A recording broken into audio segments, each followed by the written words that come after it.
de esta manera, muchachos, pues nos vamos al tema número 2, que es un tema tanto trágico como polémico, como muchas cosas más, que es el tema de la magistrade Ociel, que pues desafortunadamente hace unas semanas perdió la vida, ¿sí?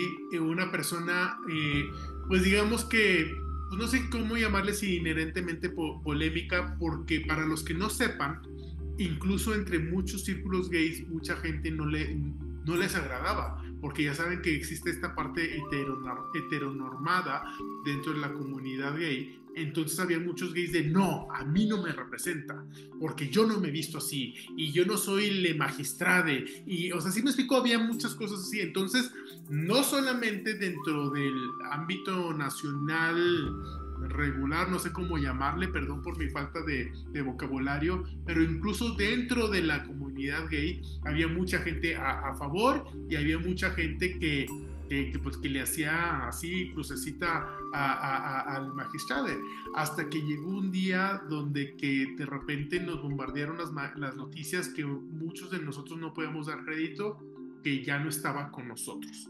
Entonces, una noticia difícil de digerir, incluso por parte de la gente que no simpatizaba con ella,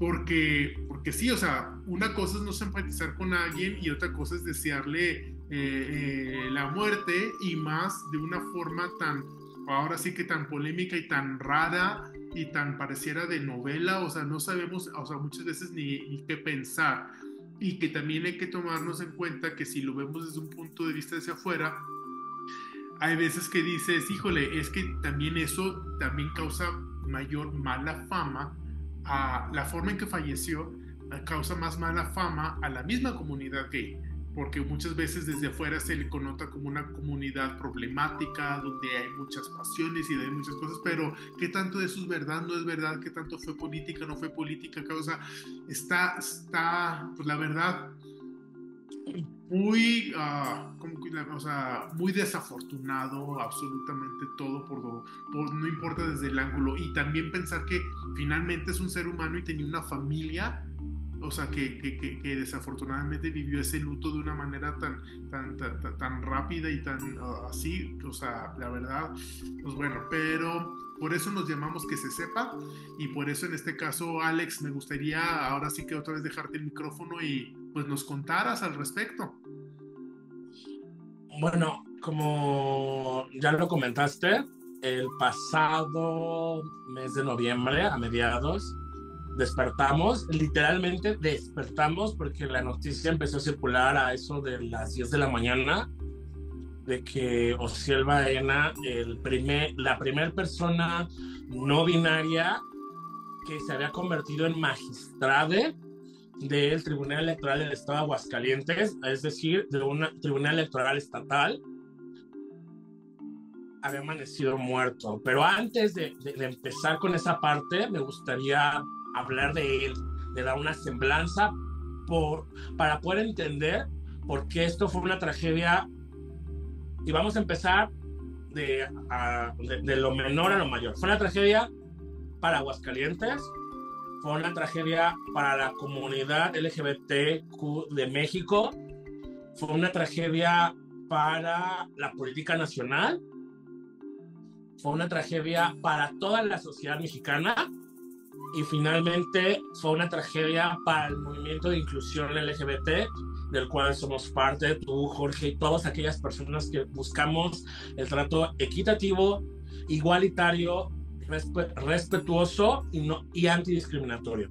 Entonces, antes que nada, Ociel Baena era un funcionario y un activista LGBT, funcionario en el sentido de que él había estudiado Derecho e hizo su carrera en la promoción y la defensa de los derechos político-electorales de la comunidad LGBT. ¿Qué quiere decir eso? Él luchó para que las personas que se consideraran miembros de la comunidad LGBT tuvieran un reconocimiento en sus derechos políticos. Es decir, una persona trans, en su función de trans o de no binario, espero no haberlo dicho mal, tuviera reconocimiento legal y pudiera votar y ser votado. Esa era como la meta última de su movimiento, de sus ejercicios, de toda su lucha. En ese sentido, fue un funcionario público que fue a contracorriente porque él estaba en un estado muy conservador, del cual llegó a ser una de las autoridades electorales más importantes del estado. Y si, bueno, y si estuviera con nosotros todavía, en algún momento hubiera llegado a ser presidente del Tribunal Estatal de Aguascalientes. Es decir, hubiera sido la persona encargada de organizar la justicia electoral de su estado. Y eso era algo que nos emocionaba muchísimo porque él iba por la vida, literal, iba por la sala del tribunal, iba por sus oficinas en tacón, en corbata, en falda, en saco, en abanico, con maquillaje, con el cabello muy corto, no, expresando feminidad, masculinidad, siendo no binaria. Y eso era un ejemplo para todos nosotros que decimos, hoy me pongo mi moñito rosa porque hoy me siento más femenino, o hoy me pongo un pantalón porque me siento más masculina. No sé, o sea, era una gran persona, una persona que estaba viviendo su sueño y que al mismo tiempo era el ejemplo del sueño que queríamos vivir muchos de nosotros.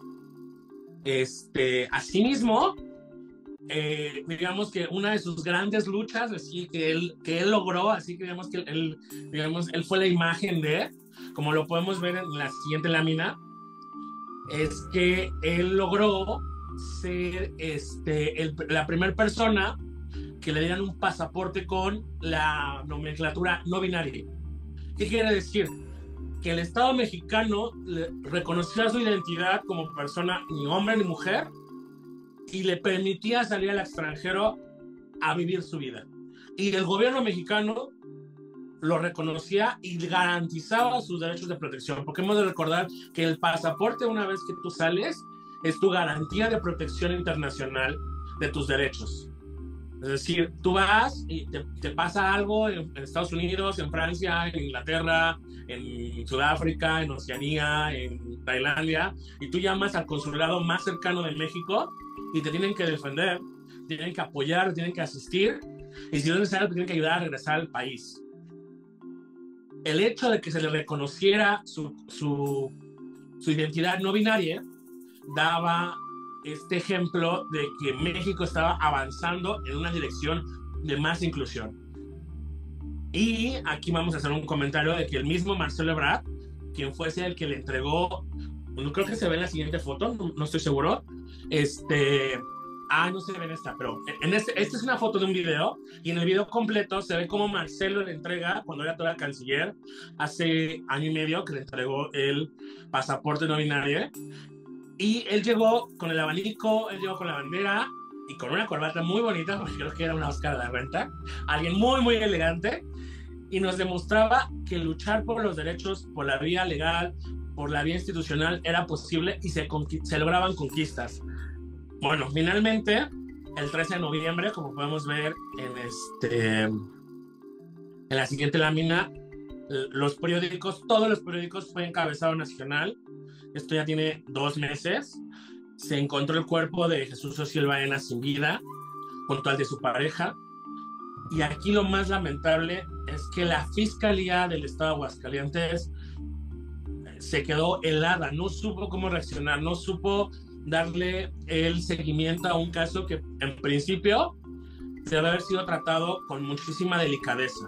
Número 1, decir que se iban a explorar todas las posibles causas de la muerte de esta persona y de su pareja. Número 2, no descartar la posibilidad de que haya sido un crimen de odio. Número 3, que todo el personal que saliera a medios y la información que circulara estuviera lejos de sesgos, porque en un primer momento la primera cosa que fue la más horrible de todas fue decir que fue un crimen pasional.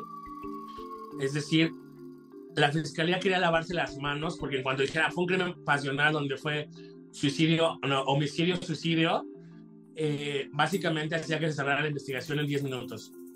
Entonces, al haber hecho eso, la fiscalía fue cero sensible, fue completamente arbitraria y lo más importante, buscaba demostrar que no tenía ni un solo conocimiento de cómo tratar la vida y desgraciadamente la muerte de alguien tan importante para la defensa de los derechos humanos en México.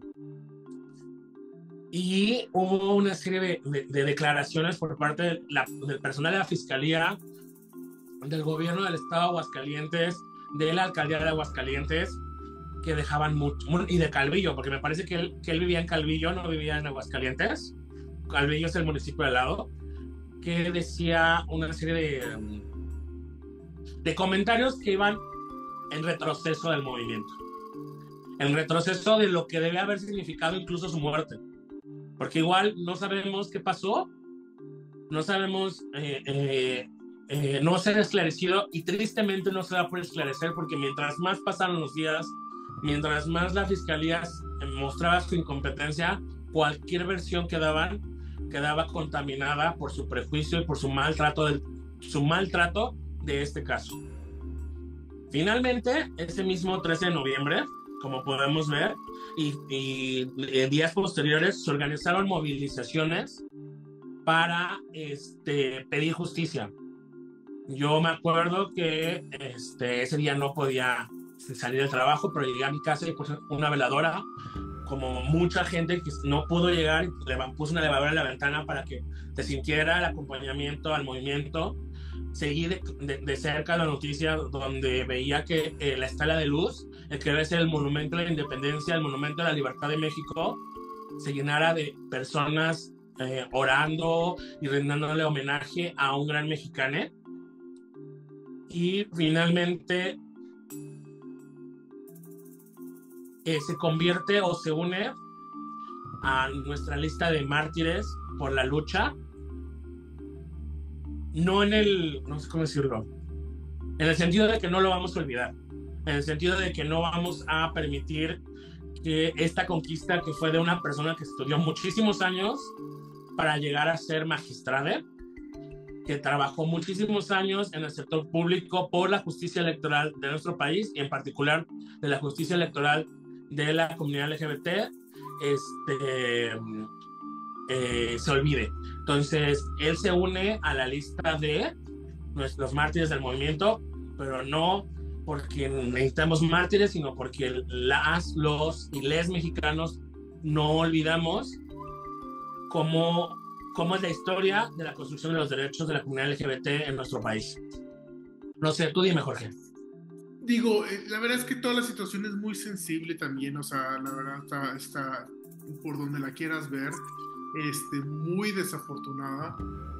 Yo la verdad que lo siento mucho por la familia y la gente muy, muy allegadas a ambos.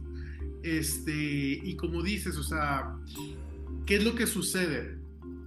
Digamos que una cosa, como bien dijiste, que me pareció excelente la forma que lo pusiste, una cosa es cómo y por qué murieron, y otra cosa es cómo se está tratando el caso por parte de las autoridades. ¿Sí me explicó? Porque vamos a suponer que sí fue un crimen pasional.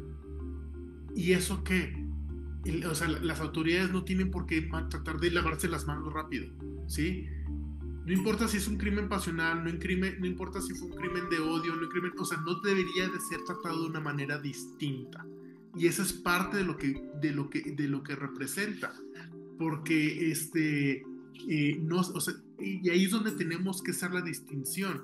Si desafortunadamente la causa de la muerte fue por un crimen pasional, pues qué desafortunado, pero eso no le da permiso a las autoridades locales de ningunear el caso y la situación y la investigación.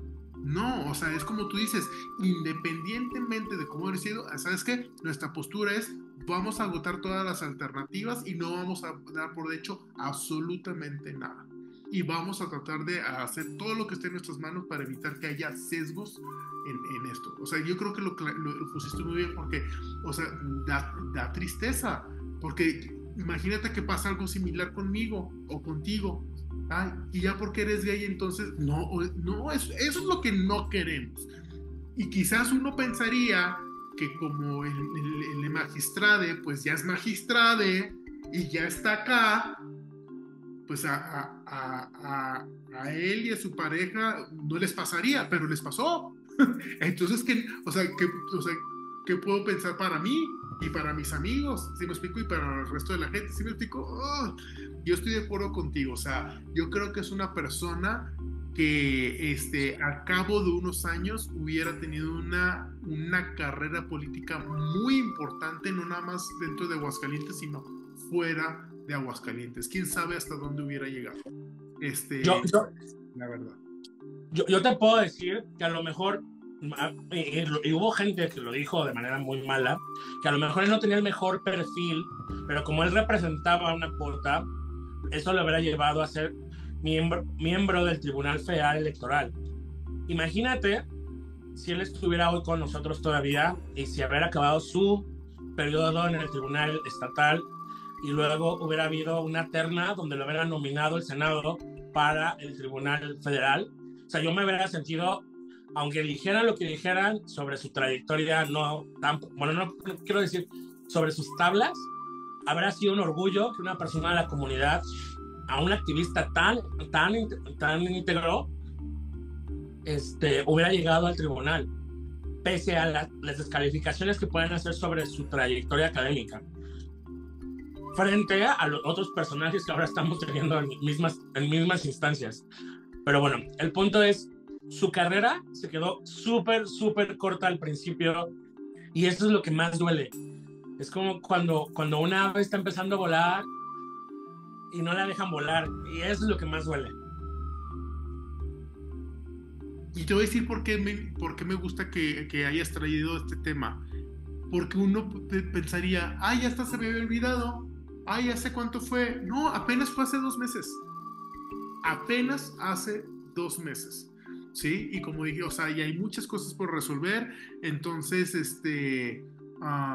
yo creo que es un buen momento para volver a traerlo a la luz pública y volver a recordar, porque si no, luego ya saben que tenemos memoria así de que se nos olvida todo bien rápido, y yo creo que fue muy acertado de tu parte, Alex, haberlo traído.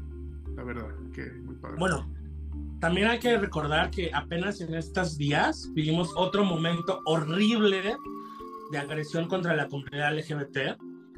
Por un lado, tuvimos el atentado que vivió una de las perdidas, esta Paola, y por el otro lado, el homicidio de la aspirante a la senadora por Morena, que era una activista. Entonces, en menos de un mes, ya se fueron 2 personas que visiblemente estaban movilizando a la comunidad LGBT, en particular a la comunidad trans.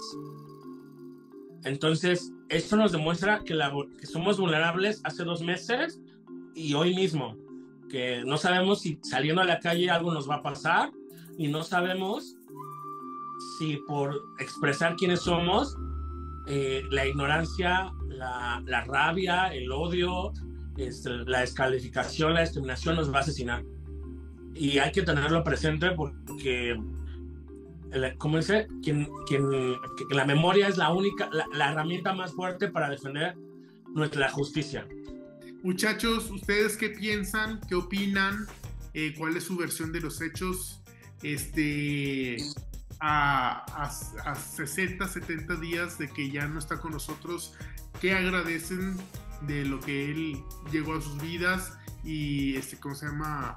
Y bueno, porque también hay que aprovechar eso, o sea, si vamos a estarlo recordando, no hay que solamente recordarlo porque falleció, sino también hay que honrarlo, que representa y que va a seguir representando, ¿no? Muy bien, pues muchas gracias, Alex, muchas gracias. Y bueno, ahora toca pasarnos al siguiente tema, ¿sí?